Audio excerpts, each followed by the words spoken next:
politic. I got vaping buddies. Yeah, I don't know how that happened. This segment is brought to you by the unity of Paedo-Baptists and Baptists. Cheers! Here. In the house. In the Amen. house. And with us today is Mr. Brian Bailey.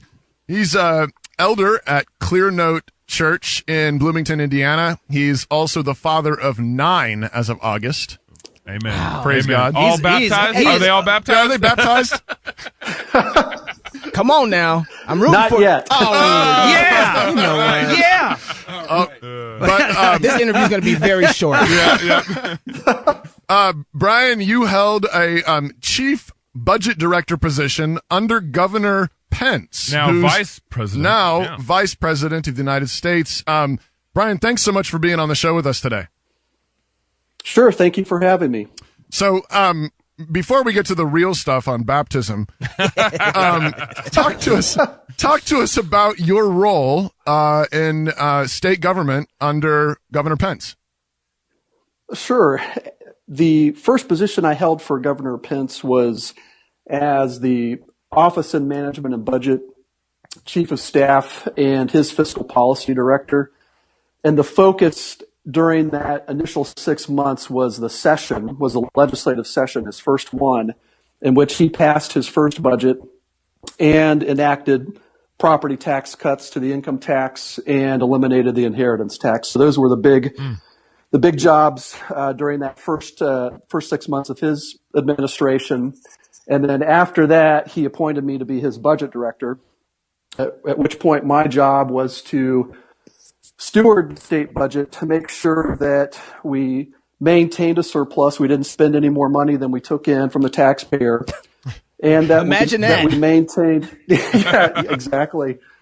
And that we maintained an adequate reserve, which is just an adequate savings account. So in case we hit some economic trouble, that there would be enough there that we didn't have to raise taxes, but that we could still provide services.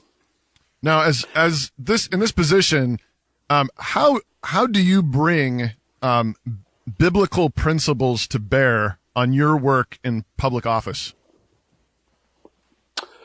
Sure. The one primary guiding principle for me was following the law.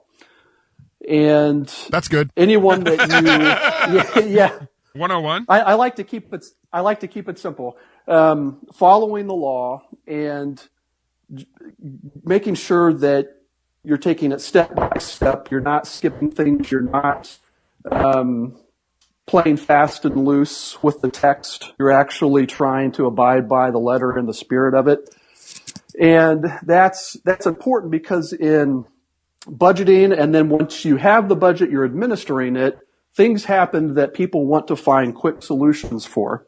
And the quick solution usually doesn't follow legal process. So one of my overriding principles was to corral all of those weird things and to make sure that we were following the legal process. You talked about kind of like a guiding principle being, just 101, like following the laws that are currently on the books. But how do you also, as a Christian in this position, I mean, it's a pretty high up position at the state, also move, change the law to reflect kind of more equity and justice and kind of line up with maybe some of the biblical principles for how budgets should be spent and stuff like that? Yeah, great question. My overriding principle, in addition to following the law, was to preserve as much taxpayer money for the taxpayer as possible. We didn't want to raise taxes. We wanted to spend the money according to the budget and not borrow.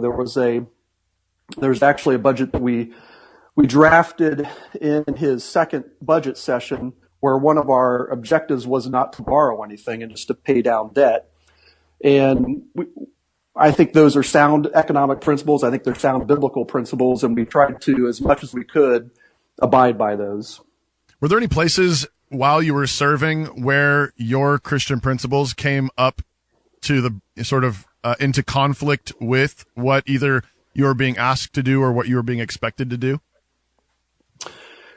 Well, there was an issue of taking money that was appropriated for one purpose in the budget and trying to shuffle it and spend it on another purpose.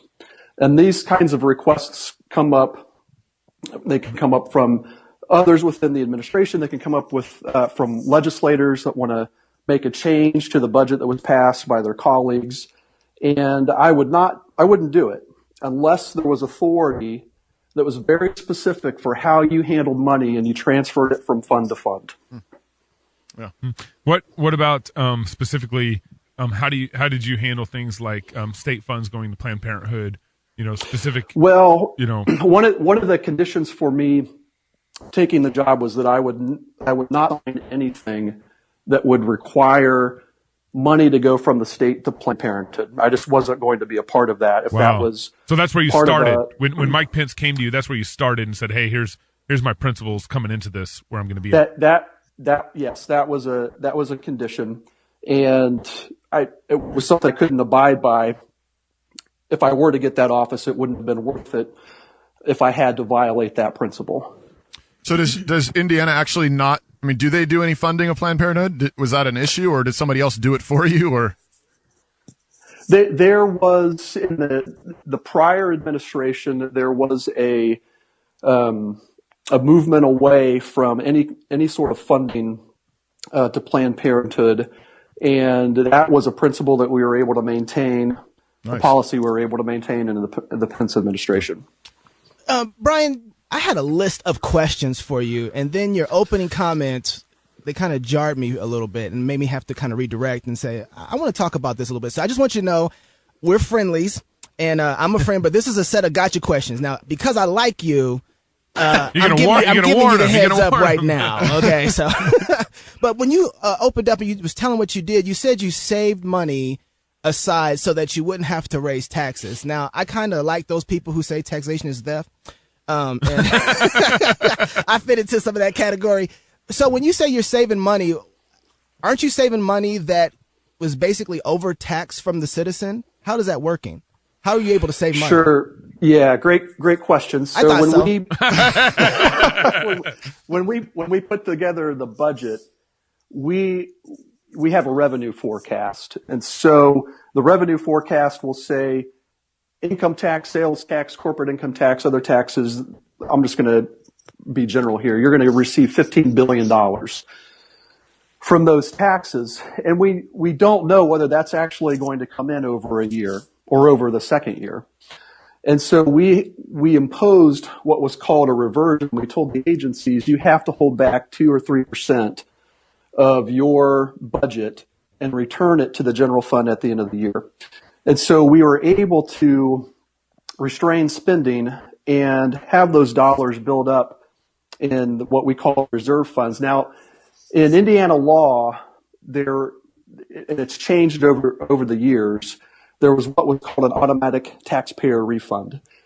And so if that reserve fund, if that state savings account got over a certain percentage, then dollars would be given back to the taxpayer, and that's what happened in 2012 or 2013 through income tax refunds to taxpayers. Let me challenge that point there. Why would taxes just not be lowered instead of dollars returned? That's yes, and that's the approach that Governor Pence preferred, and that's why he campaigned on a 10% income tax cut and ran into some pretty stiff opposition in the Republican-controlled Senate and House his first session. They were Republicans? Yes. Oh, great. So we ended up at the end of the day at a compromise of a 5% tax cut, and to this day I have in my office this political cartoon drawn by Gary Varvel, where you have the Speaker of the House, you have the President pro tem of the Senate in a boxing ring, and you have Governor Pence on their shoulders, and both of them are, cut and bruised and punched and battered. At the end of the day, that was the compromise that they arrived at. But yes, the Governor Pence's preferred approach was to cut taxes and not take it in and save it.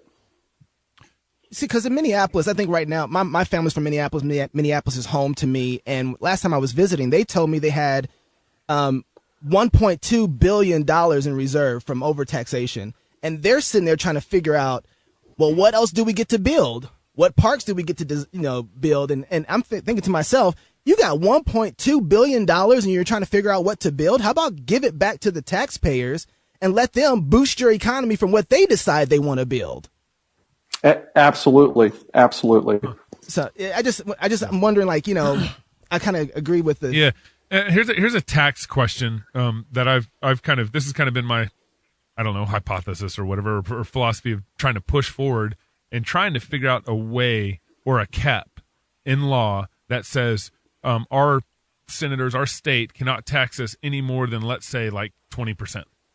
And it caps. That's even high. I'd prefer 10. Yeah, but 10 is still judgment, Gabe. Let's just say 10%. And this includes gas tax, everything that comes into the state coffers that the state basically enacts a bill that restrict the tax the politicians from increasing taxes more than X. And then that if they did, then that would be defined basically as stealing. Because one of the things that politicians have right now is there's no definition for taxation as theft. At what point do we say this is clearly theft? Let's just define it. And so you see what I'm saying there, Brian? Sure.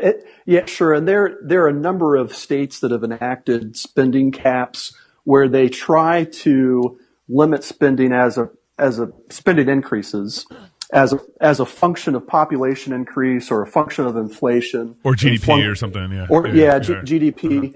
And what I think that there are, and I think Colorado's had some success with this, but my thinking is that what you want are legislators who are committed to the taxpayer, who are committed to spending within your means, and that you're going to get better returns from those commitments than having a structure in law that they can find ways to get around. I guess my point is basically trying to push for a definition that puts at some point it's just going to be theft if the politicians keep pushing at citizens for more money.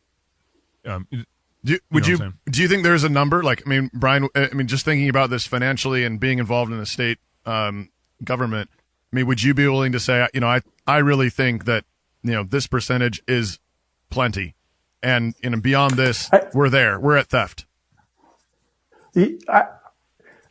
I think there. I don't know what the percentage is. I remember when George Bush was running. I think this was 2000. He said any more than a third of your income being taxed is immoral. Right. And I don't know what the point is. Yeah. A third. I don't know if it's a third. And when you add up municipal taxes and state taxes and federal taxes, and some estimates are 40 to 50% of your income is being paid in taxes. But at some point, what's happening is, and what's been happening for decades, is that the state is taxing away the means of the family to support itself. Right. To survive, yeah. And it's collecting the wealth, it's distributing it according to its policies, and what's happening is it's taking away the authority and the means of self-defense of families from the government. Right. Mm. I always remember, Samuel telling the Israelites they want a king.